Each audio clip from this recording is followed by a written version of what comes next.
तो दोस्तों आज हम BHIC 132 जिसका कोड है उसके महत्वपूर्ण प्रश्न देखने वाले हैं जो एग्ज़ाम के नज़रिए से बहुत इंपॉर्टेंट है और जो इग्नू की तरफ से प्रीवियस ईयर में भी आए थे। तो क्या है, पढ़ते हैं।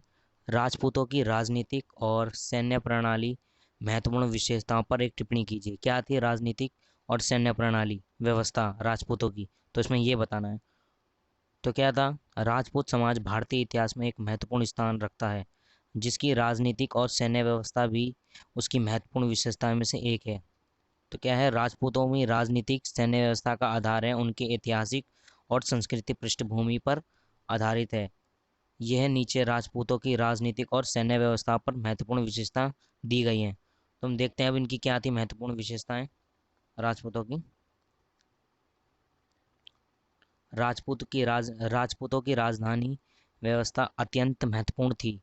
वह राज्यों के वो क्या था, ये शायद ये होगा, राज्यों के राजा थे और महाराजा होते थे और अपनी सत्ता की सुरक्षित रखने के लिए सक्रिय थे। मतलब वो जागरूक थे अपनी सत्ता को सुरक्षित रखने के लिए, जनता को सुरक्षित रखने के लिए। उनका शासन राजपूताना क्षेत्र में व्यापक था और उनका प्रमुख कार्य क्षेत्र राजघरानों के आवासों पर आसपास था। तो आगे देखते हैं क्या है इसमें। राजपूत शासकों का नेतृत्व उच्च वर्ग के व्यक्तियों द्वारा किया जाता था जिन्होंने राजनीतिक और प्रशासनिक निर्णय लिए और व्यापारिक गतिविधियों पर प्रबंध किया। तो क्या क्या किया था इनने, एक तो जो निर्णय ले सके, वैसे राजनीतिक और क्या था, व्यापार के लिए एक गतिविधियां भी प्रबंध की थी जिससे लोग व्यापार कर सकें। तो वह अपनी विशेष पहचान और गरिमा को सुरक्षित रखने के लिए समर्थ थे।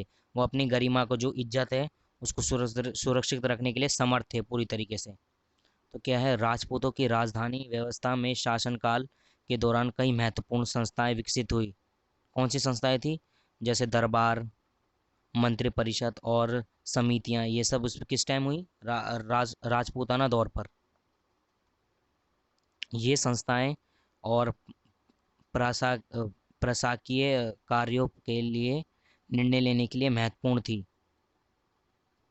राजपूतों की सैन्य व्यवस्था भी उत्कृष्ट थी।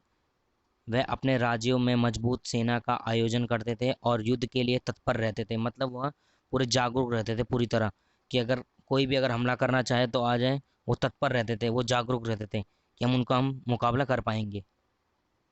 उनकी सेना में सैनिक का चयन विशेषताएं के आधार पर होता था। जो ज़्यादा महान होता था, जो बलवान होता था, उसको सैनिक पद दिए जाते थे। ये था वहाँ पर राजपूतन व्यवस्था में। वह शक्तिशाली होते थे। राजपूत सैन्य व्यवस्था में तुलनात्मक विदुर संचार रथ, हाथी और तीरंदाजी की कुशलता शामिल थी। मतलब इसमें सब कुछ था।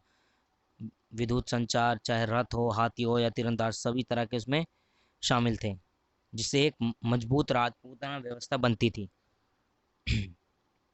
तो राजपूत की राजनीतिक और सैन्य व्यवस्था की महत्वपूर्ण विशेषताएं में से एक है और महत्वपूर्ण अंश उनका सामरिक और वीरतापूर्ण आदर्श है। राजपूत समाज में वीरता, धैर्य और साहस की मान्यता थी और इन्हें मान्यता के अपनी राजनीतिक और सैन्य व्यवस्था में उच्चतम मान्य दी थी। राजपूत शासक को सैनिक की बहादुरी पर महत्वपूर्ण समझते थे और उन्हें अपने सैनिक को योग्यताएं और ताकत का आधार पर चयनित किया जाता था। जैसे कि कोई अगर बहादुर सैनिक होता था तो उसको चयनित कर लेते थे, ले लेते, अपने सैनिक में भर्ती कर लेते थे और उन्हीं के हिसाब से उनको उसके पद भी दिए जाते थे। तो क्या था, इस प्रकार राजपूत की राजनीतिक और सैन्य व्यवस्था की महत्वपूर्ण विशेषताएं न केवल उनके स्वाभिमान और शासन शक्ति की और वीरता को, सामरिक योग्यता को प्रभावित करती थी, और यह राजपूतों की राजनीतिक और सैन्य व्यवस्था के बारे में बता दिया गया है। जो भी था उनमें, राजपूत में क्या क्या व्यवस्था थी, सब कुछ इसमें क्लियर कर दिया गया है। तो एग्जाम के नज़रिए से बहुत इंपॉर्टेंट है। अगर वीडियो पसंद आई तो लाइक करें, एक लाइक ही तो करना, और चैनल को सब्सक्राइब करके रखें। आगे आने वाली वीडियो में ऐसे हम महत्वपूर्ण प्रश्न लाता रहूँगा जो एग्जाम के नज़रिए से बहुत इंपॉर्टेंट होंगी। तो आप कमेंट में भी कर सकते हैं अपना कोड, जो भी आपका एग्ज़ाम है या कुछ भी। तो मिलते हैं नेक्स्ट वीडियो में। जय हिंद, जय भारत।